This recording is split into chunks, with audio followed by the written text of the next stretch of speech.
আমি চ্যালেঞ্জ দিলাম, এই নেতৃত্ব পরিবর্তন করে আবারও যদি বিএনপিকে ক্ষমতায় বসানো হয়, তাহলে এদেশের মানুষ আবারও আন্দোলন শুরু করবে, কিন্তু শান্তি পাবে না।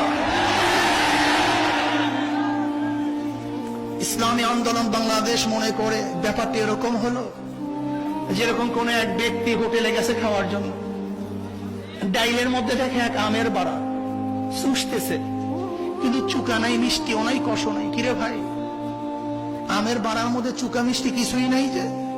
বলে আপনার চোষার আগে অনেক জনই চুষছে, যতবার চোষা হয়েছে আবার ডাইলের মধ্যে ফেলে দিয়েছে। একই আমের বাড়া কতক্ষণ আর চুকাই থাকবে, মিষ্টি থাকবে?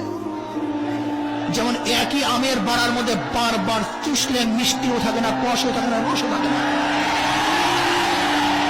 1991 থেকে 96 পর্যন্ত বিএনপিকে দেখেছি, 96 থেকে 2001 পর্যন্ত আওয়ামী লীগকে দেখেছি, 2001 থেকে 6 পর্যন্ত আওয়ামী লীগকে আমরা বিএনপিকে দেখেছি, আবার আওয়ামী লীগকে দেখেছি, আবার যদি বিএনপিকে দেখি, এই বিএনপির মধ্যে আওয়ামী লীগের মধ্যে চুকা নাই, রস নাই, মিষ্টি নাই, কষ নাই।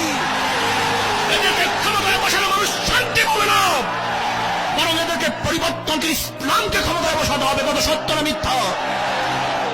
দেখবেন সবাই ধোঁকাবাজ, প্রত্যেকের পুটিকের মধ্যে ধোঁকা আছে, প্রত্যেকের পুটিক গরিবের সাথে সম্পৃক্ত।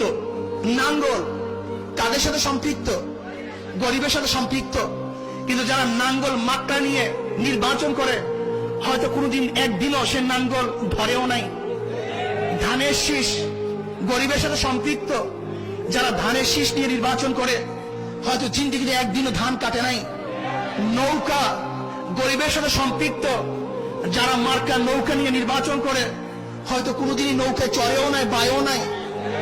কাস্তে নাস্তিক এবং কমিউনিস্টের যে সমস্ত প্রতীকগুলি আছে, গরুর গাড়ি মাকড়া, হাতুড়ি মাকড়া, কুড়াল মাকড়া, এগুলি সব গরিব দেশে সম্পৃক্ত। তারা হয়তো বা কোনোদিন হাতুড়ি দিয়ে একদিন ইট ভাঙ্গে নাই, অর্থাৎ তাদের কথার সাথে মার্কার সাথে কোনো মিল নাই। কি কথা ঠিক না? মার্কা নিছে গরিবের, পেটে লাথি মারে গরিবের। কিন্তু ইসলামী আন্দোলন বাংলাদেশের এমন এক মার্কা, যার মার্কার সাথে কথার সাথে কাজের সাথে মিল আছে কি নাই? সবার সাথে সম্পৃক্ত, বড়দের সাথে সম্পৃক্ত, গরিবের সাথে সম্পৃক্ত, আবার জনসাধারণের সাথে এই পাখা মার্কার সাথে সম্পৃক্ত আছে। কাজে আসুন আমরা শান্তির প্রতীক পাখা মার্কায় আগামী নির্বাচন করব, এককভাবে নির্বাচন করব। দল পরিবর্তনের মাধ্যমে, দেশ পরিবর্তনের মাধ্যমে, কোন নেতা পরিবর্তনের মাধ্যমে শান্তি আসতে পারে না। যতক্ষণ পর্যন্ত ইসলাম এবং মানবতা দরদি কোন নেতার পরিবর্তন না আসবে, ততদিন পর্যন্ত দেশে শান্তি আসতে পারে না।